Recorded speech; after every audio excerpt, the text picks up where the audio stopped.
네, 오늘부터 새로운 말씀 시리즈 시작되는데 오늘은 영적 전쟁에 대한 말씀 함께 나누고 싶은데, 여러분 우리나라가 지금 전쟁 중이라는 거 알고 계시나요? 지금 우리 정전협정이 맺은 지 62주년 된다 그러더라고요. 62주년 되는데 이렇게 오랫동안 이렇게 휴전이 된 나라가 없대요.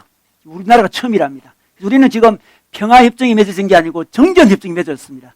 전쟁 중에 있는데, 전쟁 중에 있다는 걸 언제 우리가 느낄 수 있습니까? 느낌이 오나요? 느낌이 옵니까? 군인이 되면 약간 느낌이 오는데, 이전에 우리 월드컵 3, 4회전 때 연평해전이 일어났잖아요.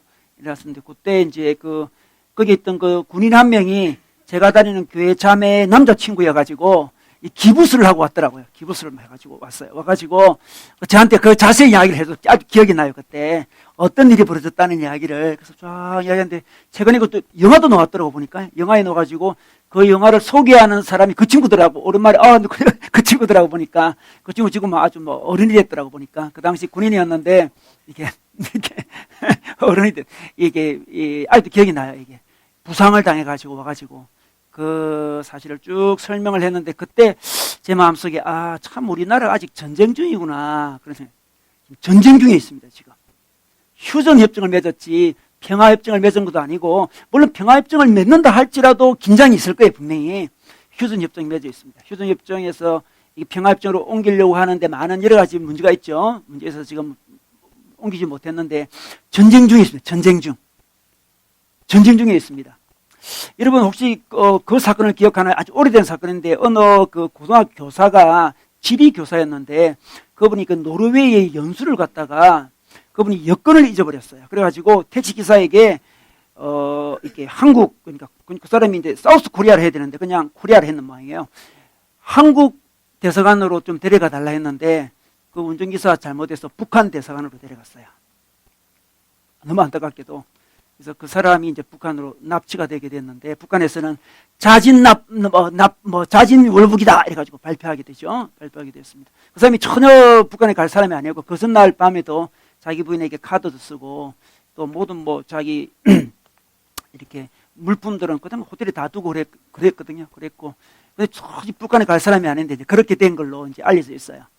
근데 이제 그분이 그때 납치됐을 때 자기 첫째 딸이 8개월이죠. 8개월이고 이제 신혼이죠. 8개월인데 그때 이후로 헤어져가지고 이제 부인 되는 분이 이제 굉장히 고통스러워하면서 우울증을 앓다가 자살을 했어요.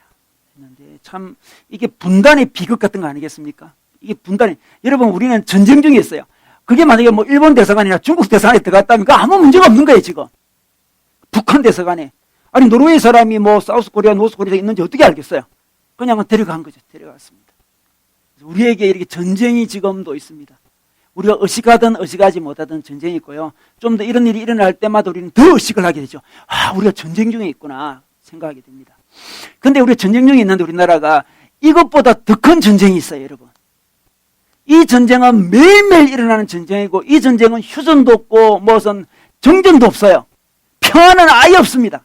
날마다 일어나는 전쟁이 있는데, 우리 그 전쟁에 있어요. 지금 여러분, 이 전쟁이 무슨 전쟁인지 아세요? 이 전쟁이 영적 전쟁이라고 그래요. 성경에서 영적 전쟁이 일어난다 그러는데, 그 전쟁을 의식할 수도 있고 못 의식할 수 있습니다.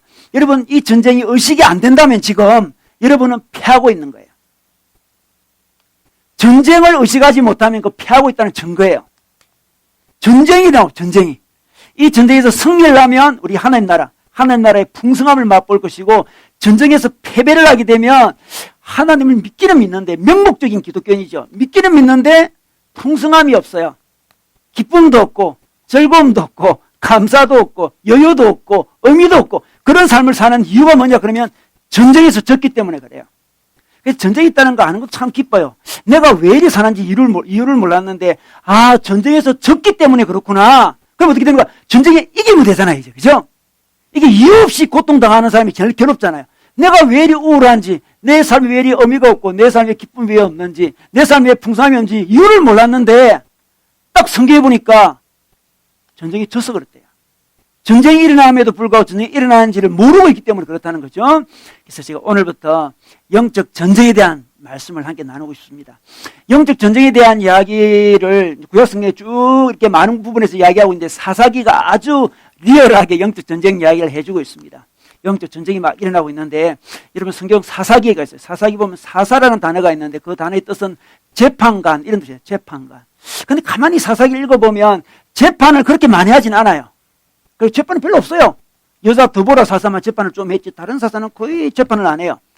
대부분의 사사들의 특징은 이 전쟁을 이끄는 지도자들이었습니다. 사령관 같은 거죠. 그래서 사사라는 단어는 이게 좀 약간 그 사사기 내용과 좀 이렇게 연결이 좀 잘 안 되는 성경이에요. 그 성경이. 그래서 전쟁 영웅들입니다. 전쟁 영웅들. 전쟁 사령관들입니다. 사사기 이야기는 전쟁 이야기입니다.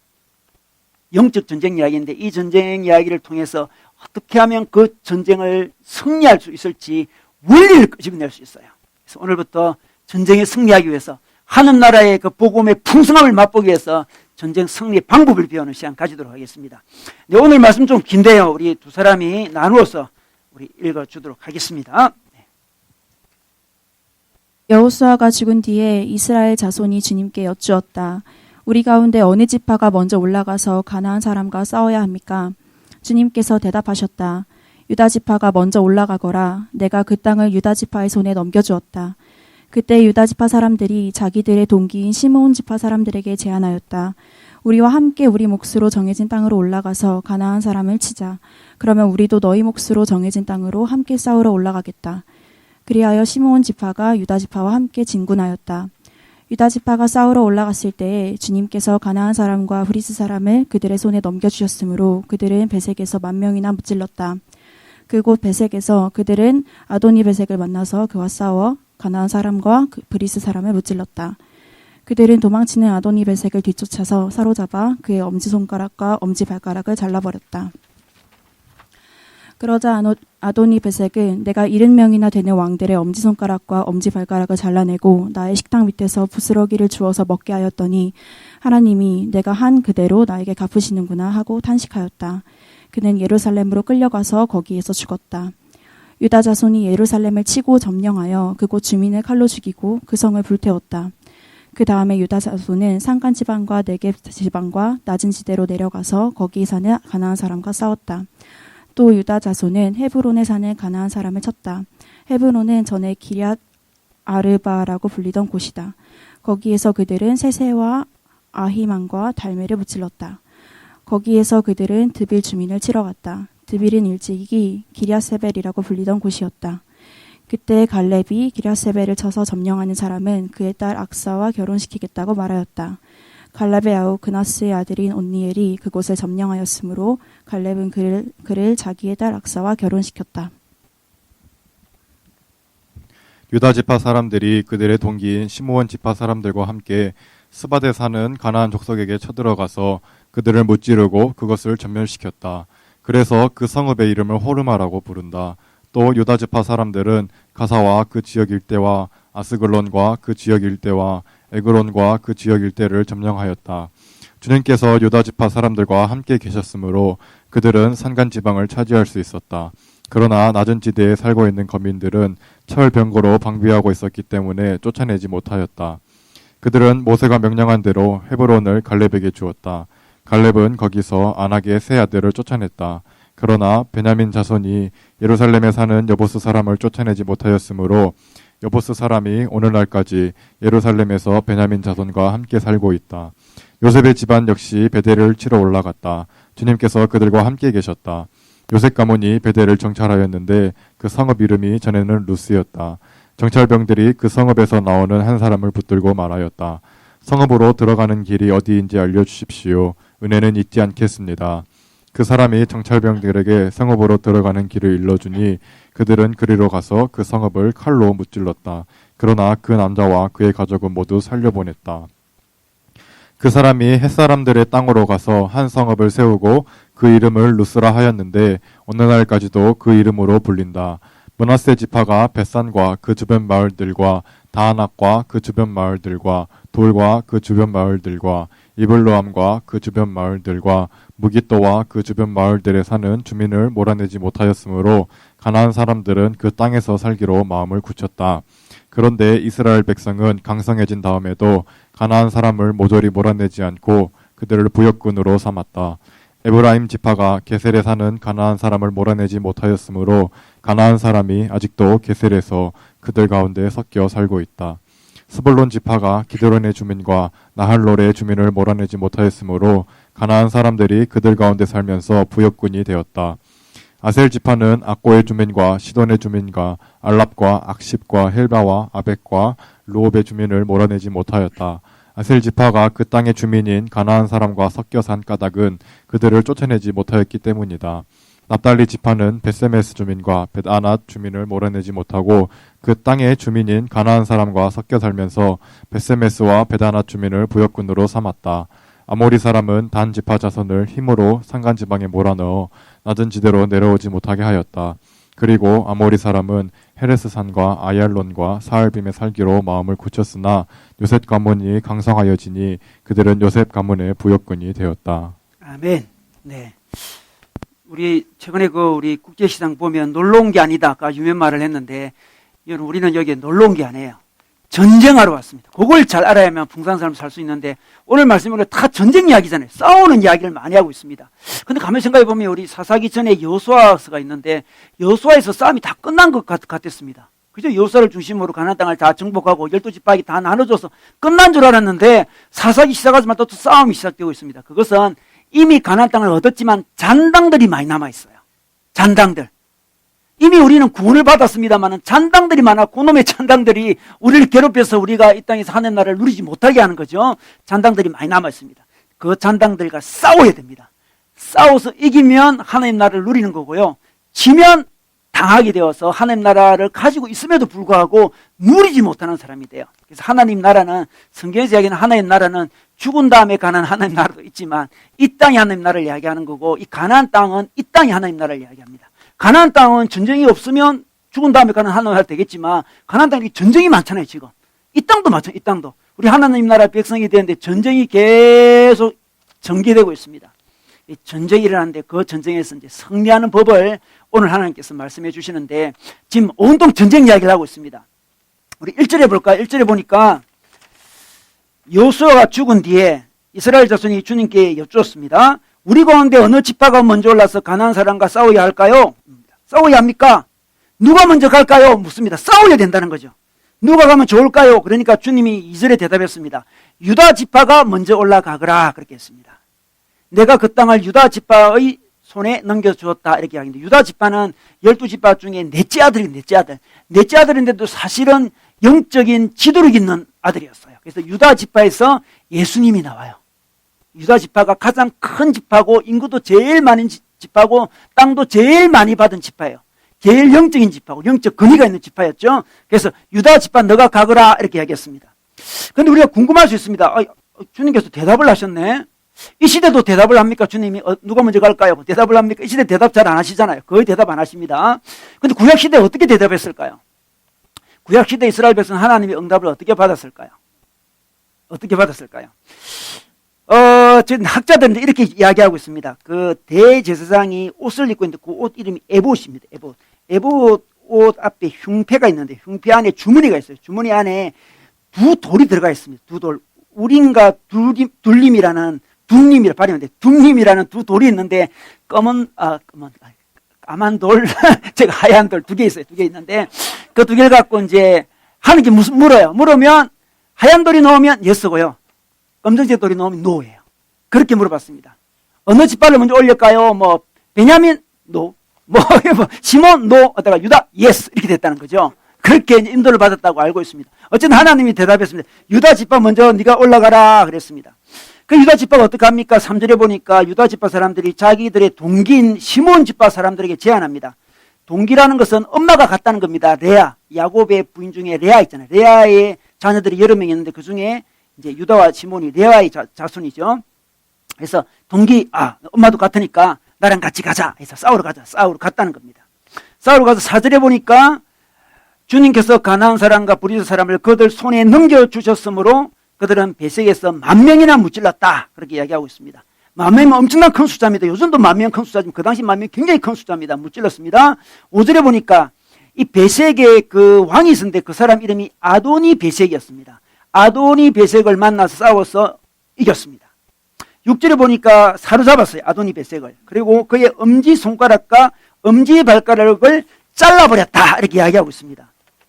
재밌죠? 엄지손가락과 엄지발가락을 잘랐는데 엄지손가락을 잘란 건 뭡니까? 엄지손가락 잘리면 어떻게 될까요? 무기를 못 씁니다. 이제. 그죠? 무기를 이제 용사가 아니죠. 이제. 왕이면 제일 싸움을 잘하는 사람인데 이제 엄지손가락 잘라버렸어. 그냥. 엄지발가락을 왜 잘랐습니까? 엄지발가락을 자르면 달리지를 못해요.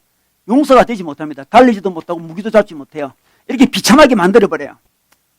그런데 이 아도니 베섹이 원래 있잖아요. 자기가 그랬어요. 자기가. 어떻습니까? 7절에 볼까요? 아도니 베섹은 내가 7명이나 되는 왕들의 엄지손가락과 엄지발가락을 잘라내고 나의 식탁 밑에서 부스러기를 주어서 먹게 하였더니 하나님이 내게 한 그대로 나에게 갚으시는구나. 내가 한 그대로 하나님이 갚으신다는 거죠. 근데 이 아도니 베섹이 전쟁을 너무 잘했는가 봐요. 그동안에 7명이나 되는 왕들을 사로잡아가지고 손가락 자르고 발가락 자르고 식당 밑에 데려놓고 부스러기를 주어서 먹게 했다는 거죠. 부스러기를 주어서 먹게 했다는 건 뭐냐 그러면 노예로 삼았다. 개 취급했다 이 말이에요. 전쟁이지만 그래야 되는 거예요. 성자와 패단이 이렇게 됩니다. 여러분 이 이야기를 하고 있는데 이게 어떤 의미일까요? 우리의 그러면 싸우는 대상도 누굴까요? 그러면 우리도 이 전쟁을 이야기하는데 아도니 베섹은 이 시대에 누굴까요? 아도니 베섹은 누굴까요? 이 전쟁이라고 지면 우리 손가락이 잘리는 거고요. 이기면 그쪽 손가락을 자를 수 있는데 우리의 대상은 누굴까요? 우리의 대상은 여러분 우리 말씀 안에 보면 에베소 6장 12절 말씀이 있습니다. 이거 한번 다 같이 크게 읽어볼까요? 시작.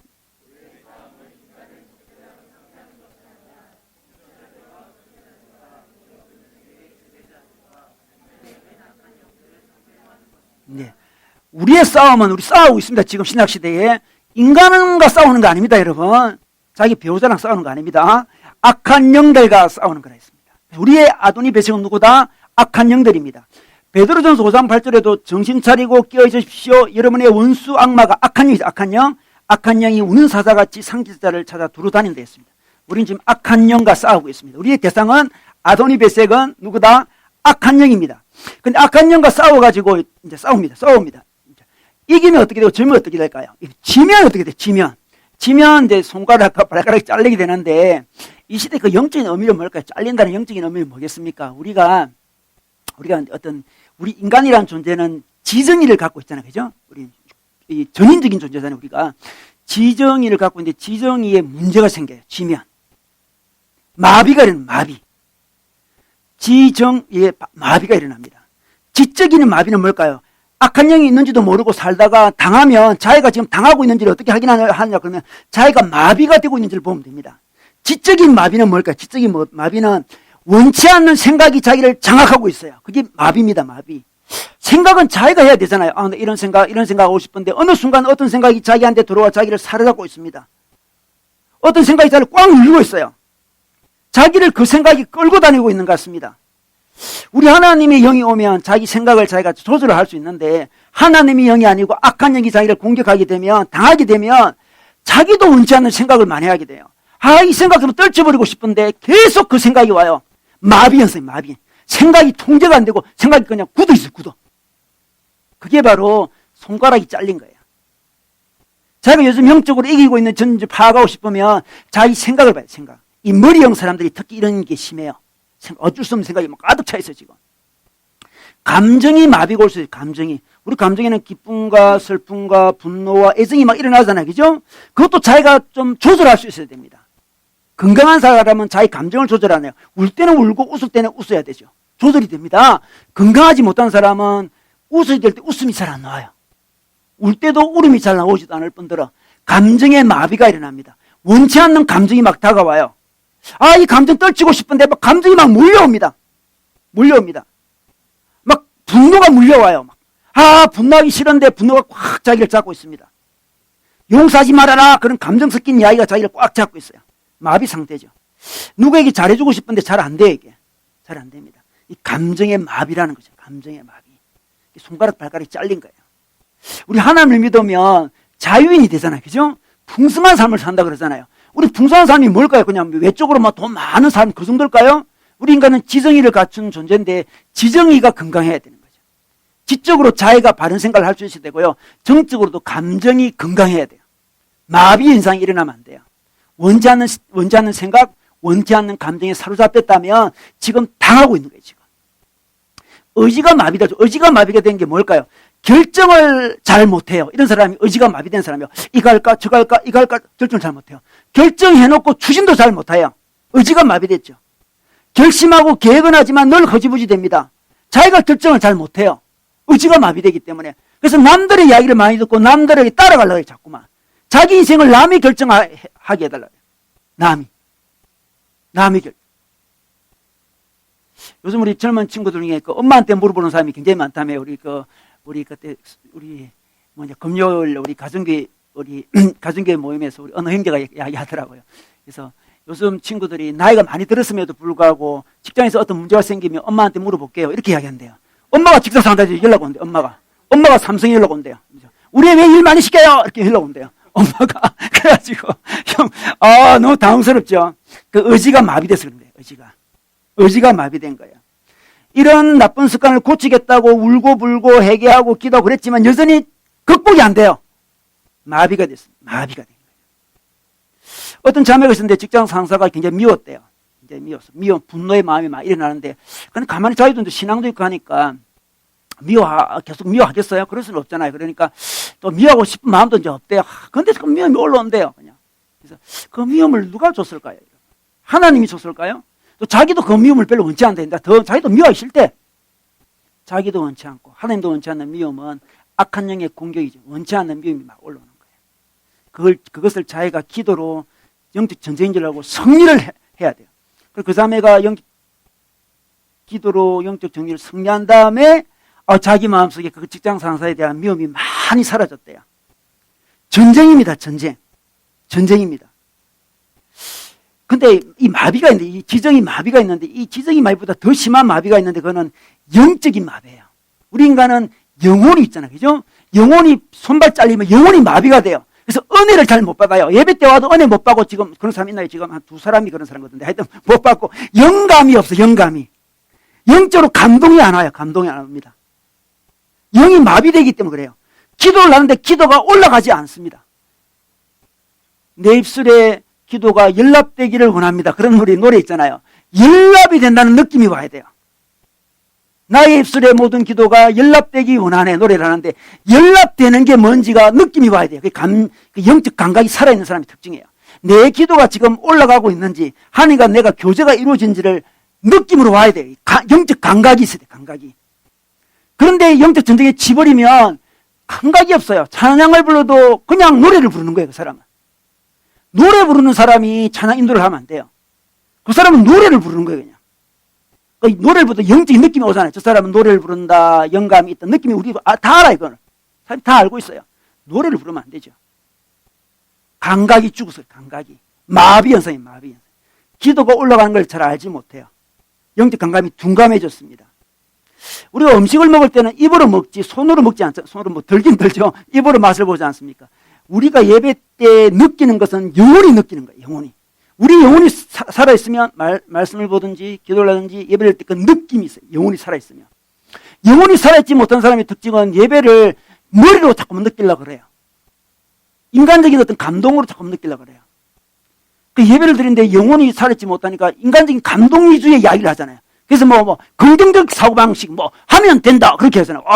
큰 돈 받아. 하면 된대. 하자! 함께 하자! 이렇게, 그죠? 그거는 인간적인 감동이잖아요. 영성이 아니죠. 그거는 영혼이 아니고 그냥 지정의의 정 정도겠죠. 정. 그거는 살아있어요. 그거 먹고 없는 것보다 살아있는 게 낫겠죠. 당연히. 그죠? 열심히 하자! 하면 된다! 이렇게 하면서. 그렇게 하는 것은 영혼이 지금 활동을 잘 못하고 있는 거죠. 그 정도 아니죠. 그 정도. 지적인 유의 정도. 오늘 말씀은 또 새로운 시각이었다. 그런 사람 있잖아요. 그런 사람 좀 곤란해요. 굉장히. 목사님 시각은 굉장히 새로운 시각이에요. 그 신학의 흐름을 볼 때는 이쪽 흐름에 속하는데요. 그래서 그렇게 열평가하는 사람이 있어요. 지적으로 예배를 보는 거예요. 영혼이 마비가 되니까 지적으로 예배를 접근하는 사람, 인간의 감동으로 접근하는 사람, 그럼 인간의 의지로 누가 기도를 8시간 했다더라 하면서 인간이 누가 의지력이 누가 강한지 그런 거 평가하고 있잖아요. 그 의지가 강한 사람은 기도 오래 할 수 있어요. 원래. 오래 하고 금식도 오래 할 수 있죠. 의지가 강한 사람들. 의지 이야기를 하는 게 아니고요. 지금 정 이야기 하는 것도 아니에요. 감동이 있어요. 감동. 자기 영혼이 여러분 살아있나요? 인간적인 어떤 교제로 끝나는 모임도 있습니다. 인간의 교제죠. 영이 활동을 해야 돼요. 영적 전쟁에서 지면 영성이 사라지면서 영감이 사라지면서 인간만 남게 되죠. 지금 아도니 베색을 다행히 유다 지파는 영적 전쟁에서 승리했습니다. 그를 무찔렀습니다. 전쟁에서 지면 우리가 잘리는 거예요. 자기 지가 잘리고 정이 잘리고 의지가 잘리고 영혼이 잘리는 거예요. 여러분 요즘 자기 삶이 어떠세요? 좀 자르고 있나요? 승리하고 하나님 나라가 막 느끼시나요? 지도, 지적인 것도 자기가 조절할 수 있고 정적인 것도 조절하고 의지도 조정하고 내 영적인 감각도 살았어요. 안 그러면 자기가 하나님 나라를 누리지 못하고 있나요? 분명히 하나님 나라 백성은 백성인데 가나안 땅에 확기는 왔는데 늘 당해요. 늘 감정이 혼란스러워요. 늘 머리가 혼란스럽고 늘 뜻대로 뭐가 안 되고 예배를 드리는데도 예배가 드린 건지 마른 건지 잘 모르겠어요. 남는 것은 인간의 감동 정도밖에 없어요. 제가 이전에 그 좀 은혜가 약간 부족한 교회 다닌 적이 있는데 그 교회는 늘 감동이 없다가 12월 25일 크리스마스 전날에 애들 나와서 재롱제한테 할 때 제일 감동받더라고. 그때 애들 너무 막 다들 너무너무 기뻐해. 애기 보면 기쁘지 뭐. 애들 막 기뻐. 인간적인 기쁨이죠. 그때 막 기뻐 내가 보니까. 거의 별로 웃질 않아요. 그때만 웃어. 우리가 그 정도인가요? 여러분 영적 전쟁이 일어나고 있습니다. 전쟁이 부인할 수가 없어요. 자기를 보세요. 자기가 지정이가 살아있는지 마비가 돼 있는지 자기를 봐야 돼요. 유다 지파 사람은 그 전쟁이 이겼습니다. 그런데 전쟁이 어떻게 이겼습니까? 이기는 원리가 있습니다. 어떻게 이겼나요? 우리 전쟁을 할 때, 선거를 할 때도 마찬가지인데 이게 구도를 잘 짜야 돼. 구도. 이렇게 프레임을 잘 짠다 그러죠. 프레임을 짜. 우리 선거하는 거, 선거하다 보면 우리가 뭐 부패 세력과 반부패 세력 이렇게 구도를 짜잖아요. 다 자기한테 유리한 대로 짜는 거예요. 딱 그렇게 짜야 돼요. 뭐 민주와 반민주로 짜거나 안 그러면 경제가 우선이냐 이념이 우선이냐 하면서 짜잖아요. 다 자기 뭐 여야는 자기 그냥 좋은 방향으로 짜는 거예요. 그걸 잘 짜나면 선거에 이겨요. 그죠? 구도를 잘 짜야 돼요. 구도를. 그죠? 프레임을 잘 짜야 돼요. 하나님 나라의 어떤 영적 전쟁의 프레임이 뭐냐 그러면 구도는 뭐냐 그러면 우리와 악한 영이 싸우는 구도로 가면 필패입니다. 필패. 반드시 패해요. 우리와 싸워. 그죠? 우리와 싸워. 아니 이스라엘 백성은 지금 청동기도 없어요. 청동기도 지금 강력 헤매다 왔어요. 무기가 없습니다. 지금. 그런데 있잖아요. 가나안 땅은 철기 문화가 들어오는 상황이거든요. 지금. 게임이 안 되는 거예요. 필패입니다. 필패. 영적 전쟁에 자기 힘으로 싸우는 것은 필패입니다. 어떻게 싸우는 거예요? 하나님과 악한 영이 싸우도록 구도를 만들어야 됩니다. 우리는 하나님만 졸졸졸 따라다니면 되는 거죠. 구도를 그렇게 만들어요. 구도를. 자, 2절에 볼까요? 2절에 보면 유다 지파가 먼저 올라가거라 이렇게 한 다음에 하나님께서 알려줍니다. 내가 그 땅을 유다 지파의 손에 넘겨주었다. 이렇게 합니다. 하나님이 이미 넘겨줬대요. 하나님이 이미 이제 싸워서 이기는 모습을 보여주고 있는 거죠. 하나님의 전쟁이랍니다. 하나님의 전쟁. 4절에 볼까요? 4절. 4절의 중간쯤에 보면 그러면 주님께서 가나안 사람과 브리스 사람을 그들의 손에 넘겨주셨으므로 하나님이 넘겨줬대요. 우리가 그냥 받았을 뿐이에요. 우리가 싸워서 이긴 게 아닙니다. 넘겨줬다고 이야기합니다. 이 하나님이 싸우게 하는 거죠. 하나님과 악한 영이 싸우도록 합니다. 19절에 볼까요? 19절에 주님께서 유다 지파 사람들과 함께 계셨으므로 그들은 산간지방을 차지할 수 있었다 이렇게 이야기합니다. 함께 계시고 넘겨주고 자꾸만 하나님과 악한 영의 싸움으로 막 만들고 있습니다. 22절에 보면 22절 요셉 지파 사람이 나오는데 요셉의 집안 역시 베델을 치러 올라갔는데 주님께서 그들과 함께 계셨다 했습니다. 22절에도 함께한다 넘겨줬다 이렇게 계속 이야기하고 있습니다. 그래서 전쟁에 승리하려면 하나님이 넘겨주도록 해야 되는 거고 자기한테 그 사람을 이미 하나님이 이긴 다음에 넘겨주는 거예요. 영적 전쟁은 이미 이긴 싸움이죠. 넘겨줍니다. 하나님이 함께 하셔야 돼요. 그래서 영적 전쟁에 승리하고 싶으면 하나님과 더불어 싸워야 됩니다. 그럼 구체적으로 하나님과 더불어 싸우는 게 도대체 뭘까요? 가만히 있는 걸까요? 그냥 가만히 있는 걸까요? 우리가 하나님이 싸우도록 가만히 있는 걸까요? 이 시대에 하나님과 함께 싸운다는 게 무슨 의미일까요? 여러 가지 것들을 우리 사용할 수 있는데 하나님과 더불어 싸워서 이긴다는 그 표현은 우리가 하나님께 주도권을 주면 됩니다. 주도권을. 그죠? 하나님이 싸우도록 주도권을 자꾸 줘야 돼요. 주도권을. 지금 우리나라가 이 전시작전 통제권이 우리에게 없잖아요. 주한미군에게 있습니다. 그 주한미군 사령관이 전시에, 평화시에는 문제 없습니다. 전시에는 모든 작전을 다 통제할 수 있습니다. 2015년 이제 올해 넘겨받기로 했거든, 사실은. 그 논란을 막 하다 올해 드디어 넘겨받기로 했는데, 우리나라가 좀 불안해서 넘겨 안 받는다 했어요, 지금. 아, 우리 힘으로 싸우고 불안하다. 그러면서 당신들이 통제권을 가지고 있다, 가지고 있어라, 그런 거잖아요, 지금.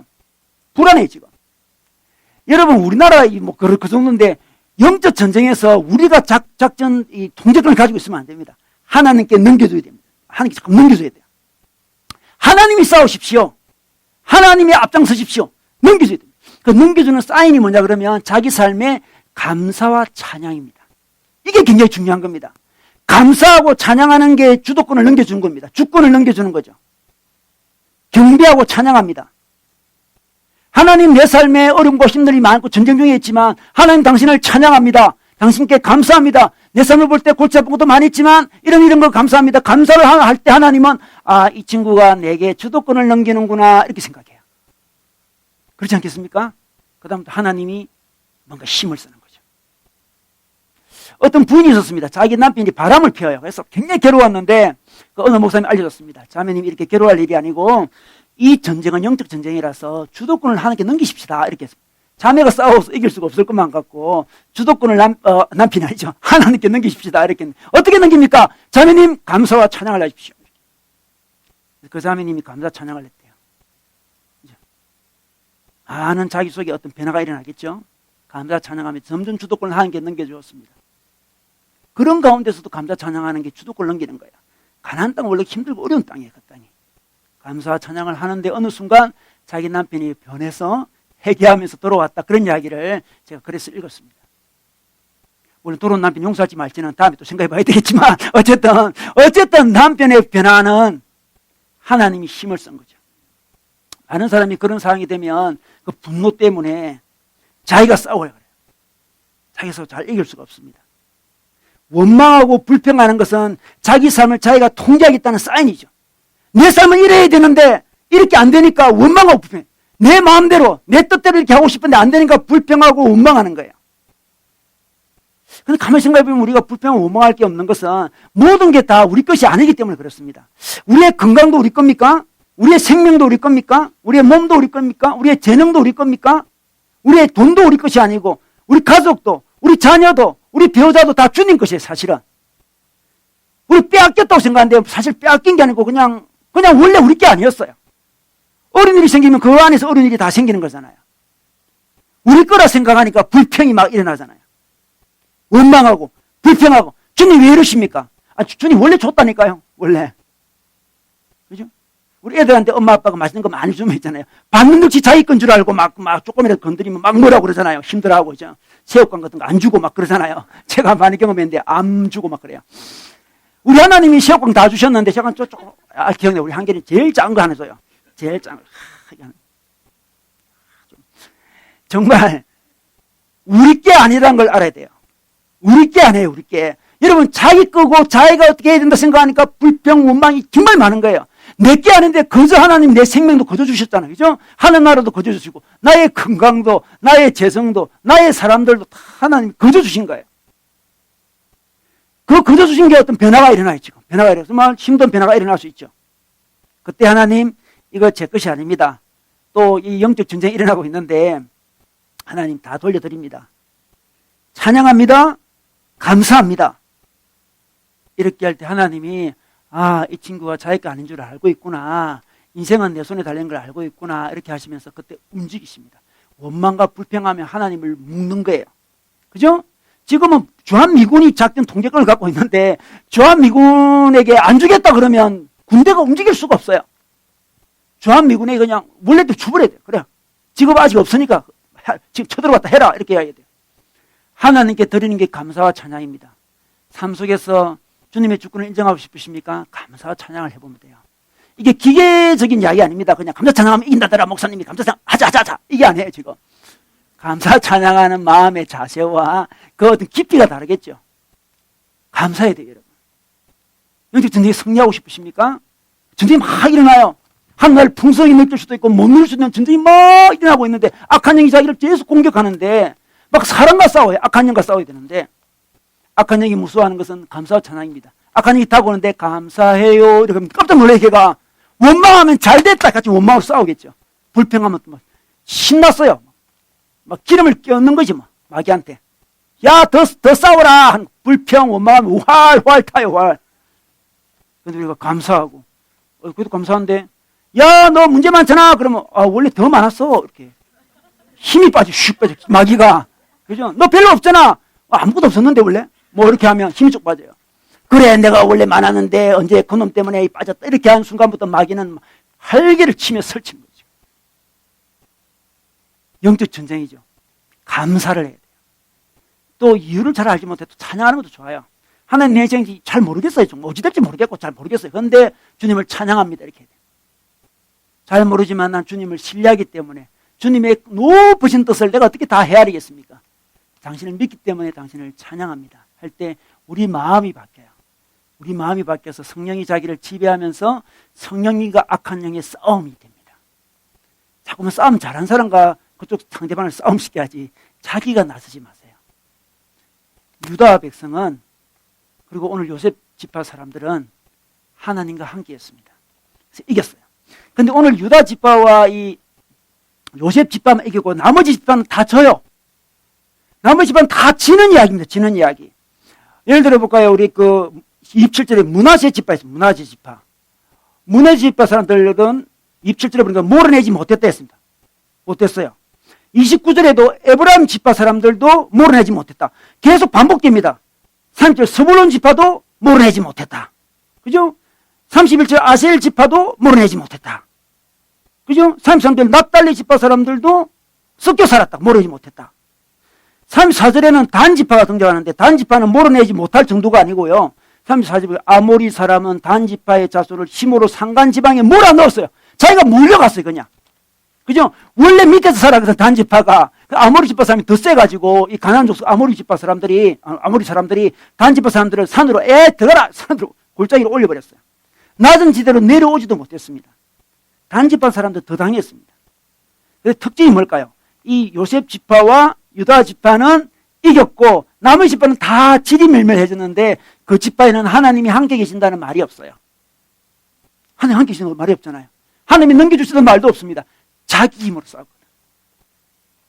자기 힘으로 싸우면 이 판판이 지는 걸 알 수 있습니다. 우리는 하나님을 의지하며 싸워야 되는데 여러분 우리 골로새서 말씀 볼까요? 골로새서 2장 14절에서 15절 말씀인데 이 부분 다 같이 한번 크게 읽겠습니다. 시작.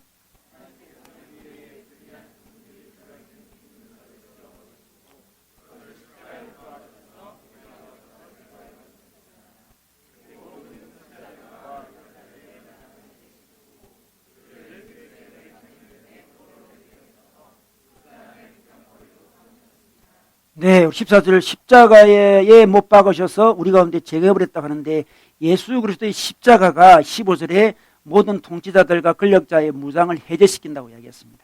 그래서 우리의 무게는 십자가죠. 예수님이 우리의 모든 죄를 위해서 다 돌아가셨고 십자가에서 마귀를 완전히 이겨버렸습니다. 이 모든 통치자와 권력자는 악한 영을 이야기합니다. 무장을 해제해버렸습니다. 영적 전쟁입니다. 하나님의 전쟁이죠. 우리가 싸울 때 감사와 찬양으로 싸우고 십자가를 의지하면 됩니다. 십자가를 계속 내셔. 십자가를 붙들고 가요. 정말 십자가 만들어가 나가는 게 중요한 게 아니고 우리 마음속에 십자가를 의지하며 싸워야 됩니다. 십자가를 의지하며 싸우는 것은 무임성차하는 거예요. 예수 그리스도 십자가가 마귀를 이겼기 때문에 우리는 우리 힘으로 이긴 게 아닙니다. 다 그게 올라타는 거예요. 그냥. 그 버스에 올라탑니다. 십자가라는 버스에 다 올라타요. 그러면 그 십자가의 힘으로 마귀를 이김으로 말미암아 우리가 하는 나라를 점점 많이 경험하게 됩니다. 자유가 옵니다. 평화가 옵니다. 하나님 나라 통치가 임하는 거죠. 그러나 십자가 의지하지 않으면 마귀를 이길 수가 없고 우리에게 불안과 근심과 무질서와 무기력이 다가오게 되어 있습니다. 십자가를 의지하고 찬양과 감사로 나아가면 전쟁에서 승리할 수 있습니다. 자, 이렇게 승리하는 가운데서 어떤 장애물이 등장합니다. 우리 19절에 보니까 유다 지파의 장애물이 등장하는데 19절에 보니까 이런 말씀이 있습니다. 상간 지방을 차지할 수 있었습니다. 하나님 함께 계심으로. 그러나 낮은 지대에 살고 있는 거민들은 철병거로 방비하고 있었기 때문에 쫓아내지 못했다 했습니다. 철병거가 등장해요. 제가 철병거를 조사해 보니까 요즘에 기독교 단체에서 철병거를 딱 이렇게 자기 사이트에 표지로 내더라고요. 이스라엘 신도 극복 못한 철병거를 내세운다 그러면서 하더라고요. 이스라엘 백성이 철병거한테 굉장히 약했거든요. 그러니까 청동기도 없어요, 지금 이스라엘은. 근데 철로 철기 문화로 병거를 요즘 탱크죠, 탱크. 감당할 수 없어요. 6.25 때문에 탱크 내려와가지고, 소련제 탱크 내려와가지고 감당이 안 돼. 3일 만에 서울이 함락됐잖아요. 탱크는 감당이 안 됐습니다. 철병거는 감당이 안 돼요. 높은 지대는 다 저항을 했는데 이 낮은 지대는 철병거, 낮은 지대에서 철병거 힘을 쓰거든요. 탱크는 높은 지대에서 힘을 쓸 수가 없어요. 낮은 지대에서 힘을 쓰잖아요. 철병거에 딱 맡겼습니다. 유다 지파 사람이 싸움을 잘했는데, 하나님 믿고 싸움했는데 어느 영역은 두려워했습니다. 우리도 그래서 우리도 잘하지만 어떤 영역에 부딪히면 두려워하잖아요. 우리의 철병거가 있어요. 딱 그 철병거를 보는 순간 우리는 하나님께 맡기고 전쟁을 계속해야 되는데 작아져요. 그대 앞에만 쓰면 왜 나는 작아지는가? 옛날에 그 유명한 노래 있었죠. 그 복음성가인가요? 아닌가요? 네. 아니. 저는 거짓말합니다. 유행가입니다. 유행가. 예, 유행가인데 어쨌든 그대 앞에만 쓰면 왜 나는 작아지는가 그러는데 이 철병거 앞에만 쓰면 이스라엘 백성은 정말 작아졌습니다. 잘하다가도 철병거. 근데 우리도 그렇어요. 우리도. 우리에게 두려움 드는 어떤 장애물이 있다. 우리의 철병거. 여러분 철병거 뭡니까? 그 잘하다가도 그 병거 앞에 딱 나타나면 힘을 잃어버려요. 하나님 의지하지 않고 그냥 중심을 잃고 그냥 흐느적거려요. 사람마다 다릅니다. 어떤 사람은 뭐 어떤 결혼 문제가 있습니다. 딴 것 잘하다 결혼 문제 앞에만 딱 쓰면 철병거가 결혼 철병거죠. 철병거 종류가 다양해요. 어떤 사람은 자녀 앞에만 쓰면 무너집니다. 자녀. 어떤 사람은 건강 문제, 어떤 사람은 경제적인 문제, 어떤 사람은 자기 자존심의 문제, 어떤 사람은 사람들에게 뭐 인기를 얻거나 인정받는 문제. 사람마다 철병거가 다 달라요. 이스라엘 백성은 철병거 앞에 무너졌습니다. 물론 후에는 하나님 은혜로 철병거를 이기게 돼요.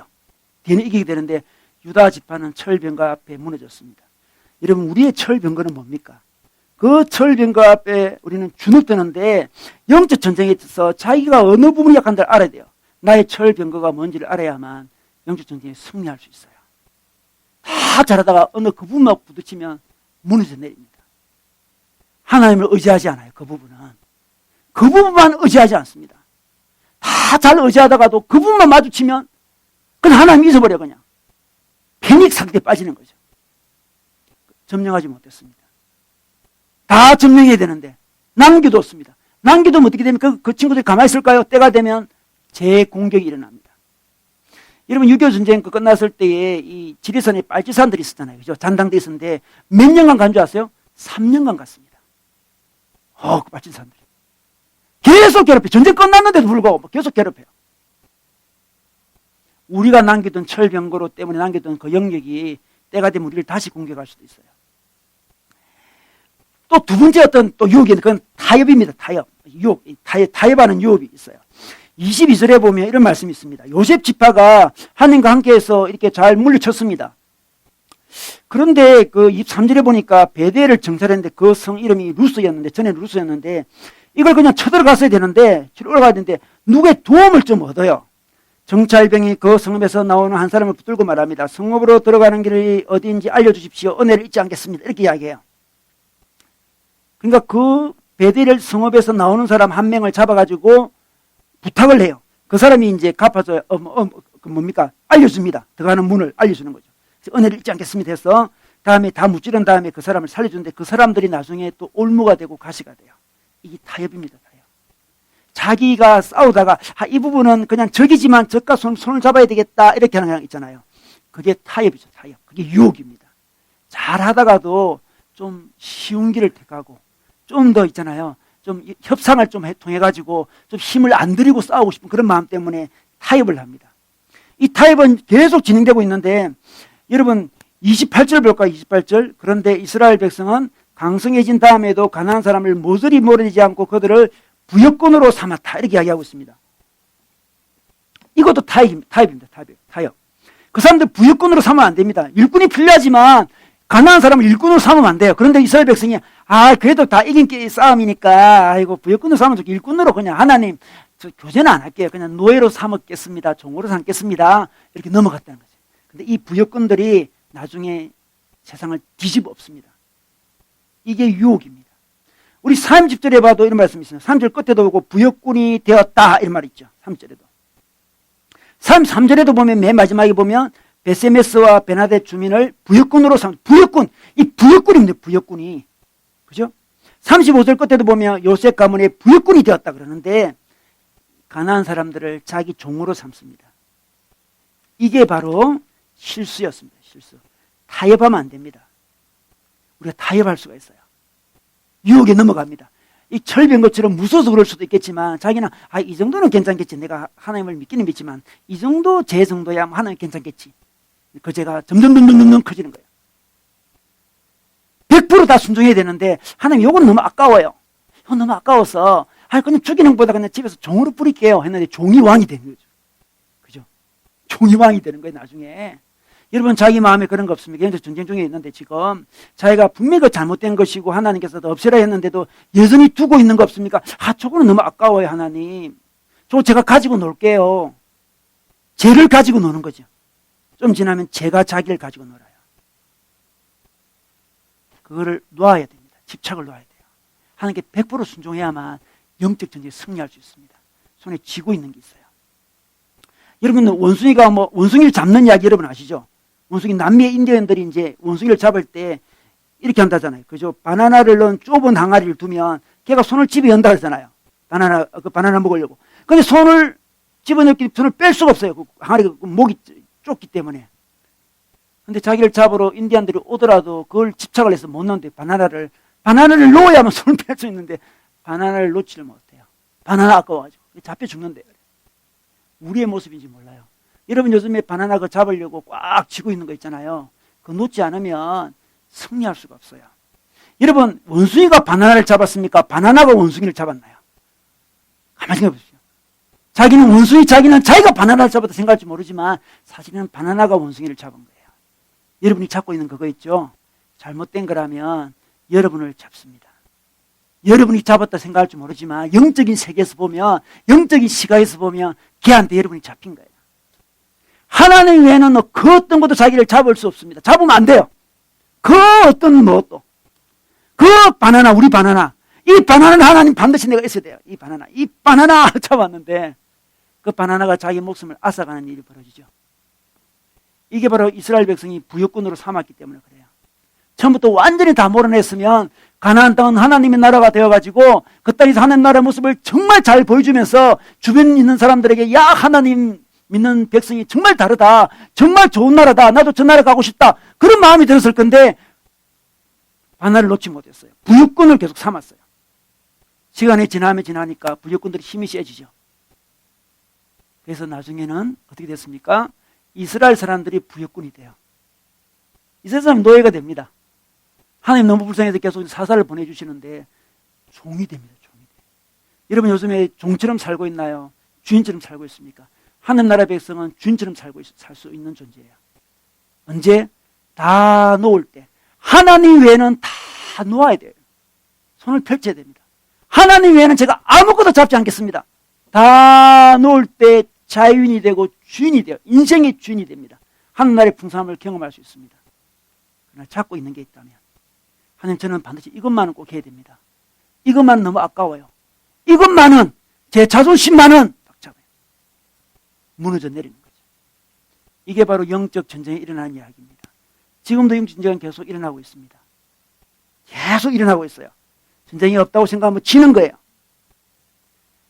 그러나 하나님을 믿고 하나님과 함께 전쟁에 나아가면 이기게 됩니다.